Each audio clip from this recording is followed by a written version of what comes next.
Nasib kurang beruntung baru saja dialami aktor ternama Baim Wong. Ia, suami dari Paula Verhoeven itu, baru saja membagikan foto dan video yang menunjukkan kondisi terkini mobilnya setelah dibobol oleh maling. Terlihat dari video yang diunggah Baim dalam Instagramnya, maling tersebut memecahkan kaca bagian belakang mobil miliknya. Beruntung, kejadian tersebut pun terekam kamera CCTV, sehingga pria 42 tahun tersebut bergegas mencari tahu pelaku pembobol mobilnya tersebut. Mengetahui adanya peristiwa tersebut, diketahui pihak kepolisian kini tengah melakukan pergerakan untuk mengecek tempat kejadian perkara atau TKP guna mengusut kasus pencurian yang dialami oleh Baim Wong. Hari ini ada musibah. Aduh, maling. Ada maling. Maling di kantor. Aduh, bingung juga nih kita nih. CCTV sih ada ya. Tuh. Pecah loh ini. Ini malam-malam jam 1 ini, jam 1 ke atas, jam 2-an. Maling, bosku. Kejadiannya barusan sih, tadi pagi, tadi siang tahunya. Jadi kaget juga sih, karena kan di kantor dan ada juga orang di sana sebenarnya, di mana ada di sini ada warung kecil. Di situ juga ada orang sampai jam 1:30, makanya dia juga kaget. Pak Teguh namanya. Jadi dia juga kaget kok bisa gitu loh. Sama driver, ada satpam juga ngasih tahu. Kaget sih, kagetnya ya kok bisa. Sama apa yang diambil, saya bilang. Mungkin dia buru-buru kali ya, dia ada kotak doang diambil sama dia, isinya ya sebenarnya P3K. untungnya jadi, tapi ya pecah keadaannya. Sebenarnya buat saya sih pelajarannya jadinya saya harus ada pos satpam di belakang, sama saya harus tinggiin mungkin ya. Tapi balik lagi, saya curiganya ya orang-orang dekat sini. Curiganya karena yang tahu situasi terkadang orang-orang sini. Tapi balik lagi, bukannya tidak mau menuduh, cuman pengen, mungkin saya nanti ke polisi juga. Saya untung ada CCTV-nya juga, jadi biar deh ini. Ya kagetnya sih di lingkungannya ini. Sebenarnya lingkungan ini harusnya aman karena banyak orang yang tinggal di sini juga. Kok dia berani ya? Ya nggak tahu.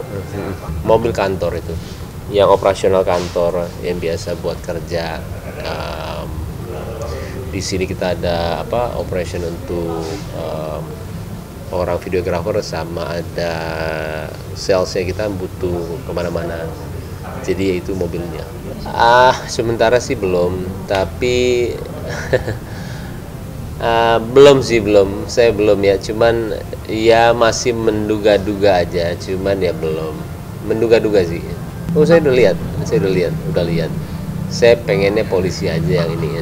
Iya. Jadi nggak mengungkap itu berapa orang yang melakukannya? Satu orang.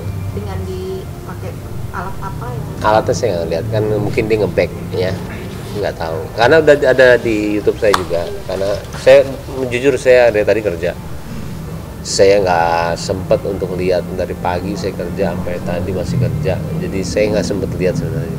Kalau dibilang panik, kalau masalah seperti ini panik, masih terlalu banyak masalah yang akan datang nantinya, ujian.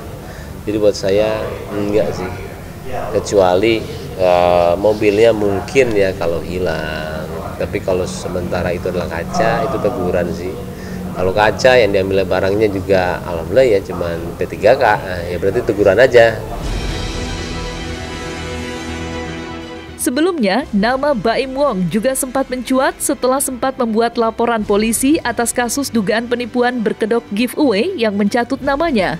Selain berniat untuk mengembalikan nama baiknya, suami Paula Verhoeven itu mengaku harus memberikan efek jera kepada oknum tersebut agar tak kembali memakan korban lagi.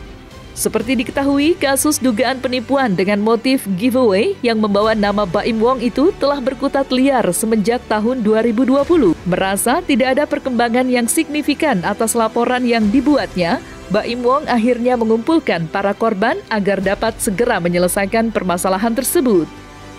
Pertama itu yang dari Singapura 140 juta itu saya udah ngelapor, dan itu pertama kali saya untuk ngelaporin nama saya dicemarin.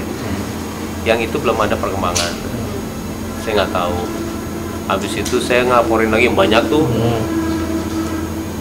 masih ditanyain aja. Saya baru kemarin balik lagi ke sana, ditanya lagi sama tim cybernya, tapi belum ketangkap.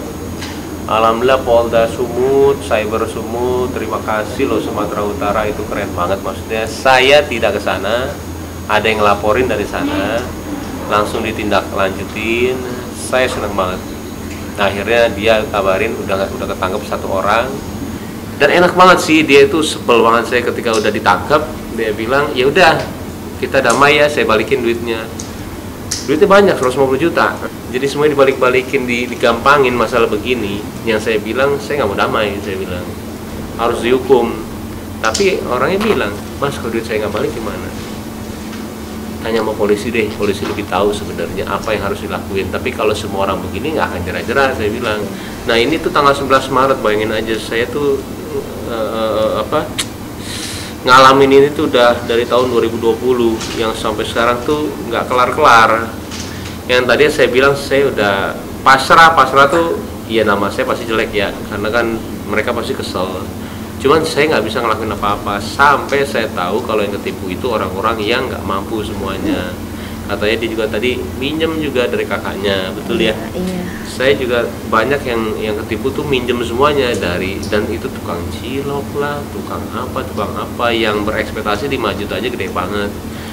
Masa kita mau diem? Semenjak itu saya diketuk untuk saya nggak bisa diem, saya harus bantu mereka.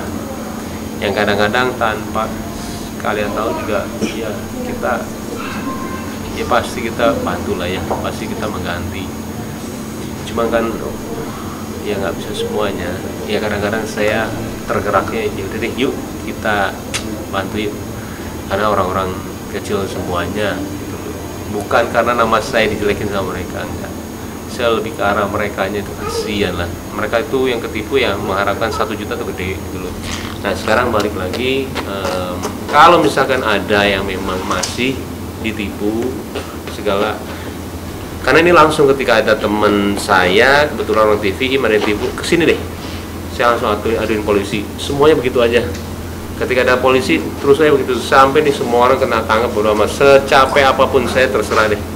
Kalau saya mau cari pang dari dulu, istilahnya setahun, 2 tahun, 3 tahun, karena emang dia pakai nama saya, ya pasti saya lakuin. Tapi karena kita kerjanya lumayan agak banyak ya, saya udahlah, kalau emang jelek nama yaudah deh, asal nanti benar-benar hilang deh. Kita makin tambah banyak, saya bingung. Ya akhirnya mau nggak mau saya begini.